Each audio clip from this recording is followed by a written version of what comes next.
Monsieur Boucher, la parole est désormais à monsieur Philippe Vigier qui pose une question au ministre des Solidarités et de la Santé. Merci Monsieur le Président. Cher ministre, je voulais vous interroger sur l'hôpital de Châteaudun en Eure-et-Loir, ville sous-préfecture, d'un bassin de 60 000 habitants. C'est un hôpital qui date de la fin des années 70. Cet hôpital, Madame la Ministre, a besoin d'un plan d'investissement important. D'abord, il a subi ces dernières années des coups très durs, des fermetures de la maternité, de la chirurgie.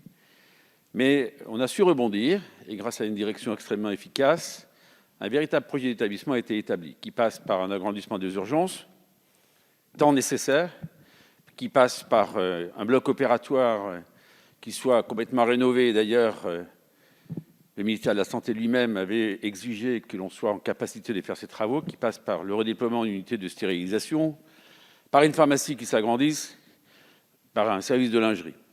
Quand je dis que cet hôpital a su rebondir, c'est qu'on a su créer en ambulatoire un service d'ophtalmologie avec des spécialistes qui viennent de Paris, des 15-20, 80 actes semaine. Il y a des gens qui n'avaient pas vu un ophtalmo depuis 18 mois, 24 mois. Et nous apportons donc une réponse. Plus récemment, un projet ambitieux de médecine physique et de réadaptation a été mis sur pied, avec des investissements qui ont été réalisés. Puis hop, voilà, malheureusement, l'ARS s'est opposée au fait qu'elle soit proposée, cette nouvelle activité médicale, pour l'ensemble des personnes, mais uniquement réservée aux personnes âgées dépendantes. Si je me permets de vous interpeller, Madame la Ministre, c'est que même les apports extérieurs de l'hôpital nécessitent un plan d'investissement urgent. Le Premier ministre, il n'y a pas longtemps, est allé à Cosne-sur-Loire, a annoncé un plan majeur pour ces hôpitaux de proximité. Dans ce département qui est celui de France dans lequel la désertification médicale est la plus prononcée, 71 médecins pour 100 000 habitants. Et pour autant, nous avons une CTPS qui est d'ailleurs celle qui a été citée dans Ma Santé 2022 et qui fait référence, puisque vous voyez, jeudi, après-demain, il y aura 1000 vaccins qui seront faits pour tous les assesseurs qui interviendront pour les élections départementales et régionales. Donc c'est un peu un cri d'urgence que je formule ce matin devant vous et je sais votre capacité d'écoute et de relayer ce message auprès d'Olivier Véran de manière à ce que la réponse soit à la hauteur des enjeux. Nous avons fait un chiffrage aux alentours de 8 millions d'euros. Je crois qu'il y a des moments où il faut savoir se mobiliser. Cet hôpital a un rôle central. Les personnels ont joué un rôle absolument extraordinaire. Malgré le Covid, 7 centres Covid avaient été déployés. Bref, cette communauté médicale attend, me semble-t-il, et la population attend un sursaut. Je compte sur vous. Merci. Monsieur Vigier, Madame la Ministre Brigitte Bourguignon, vous avez la parole. Merci. Monsieur le député Philippe Vigier, je connais votre engagement évidemment sur ce territoire et les démarches que vous avez entreprises pour soutenir et pour améliorer surtout la situation du centre hospitalier que vous évoquez, en particulier pour les investissements qui convient d'y réaliser. Cette structure joue un rôle territorial majeur sur le bassin de Châteaudun.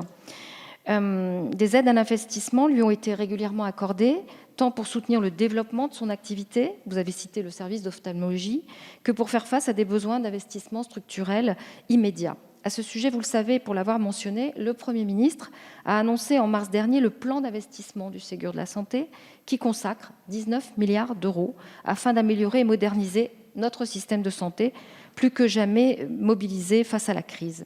Ce plan est historique, inédit, massif et, je le crois, particulièrement ambitieux. En région Centre-Val de Loire, il se traduit concrètement par 517 millions d'euros qui seront consacrés pour une part 214 millions à des opérations d'assainissement financier et pour une autre part 303 millions à des investissements. Donc sur cette même région, une concertation est engagée au sein de chaque GHT, chaque groupement hospitalier, pour recenser les projets d'investissement prioritaires à mener. Le retour du travail des GHT est attendu pour le mois de septembre et une priorisation régionale sera établie en octobre. La situation du centre hospitalier, évidemment, de Châteaudun sera examinée dans ce cadre et sans attendre, le dialogue se poursuit entre ARS et la direction de l'établissement pour veiller aux besoins immédiats. C'est la meilleure échelle d'intervention de dialogue pour s'assurer de l'adéquation des mesures que nous prenons au plan national. L'ARS continuera donc à accompagner les projets du centre hospitalier concernant notamment la rééducation, en veillant à ce qu'il s'appuie sur un projet médical solide, garantissant, et nous y sommes particulièrement sensibles, la continuité des soins et la pérennité de l'activité pour éviter les écueils que vous mentionnez et qui sont justes. Merci beaucoup. Monsieur Vigier, vous souhaitez apporter quelques éléments de réponse. Vous avez la parole. Merci, Monsieur le Président. Rapidement, Madame la Ministre, merci de l'attention que vous porterez dans les arbitrages. Je serai très heureux de vous y accueillir dès que vous souhaiterez, bien sûr, venir voir quelle est l'ampleur des travaux réalisés. J'en profiterai pour vous rappeler que les labellisations d'hôpitaux de proximité attendent toujours. Et me semble-t-il, ça pourrait être une belle occasion. Et en tout cas, ça marquera l'attachement du gouvernement à ces hôpitaux de proximité. Merci. Merci beaucoup, monsieur Vigier. La parole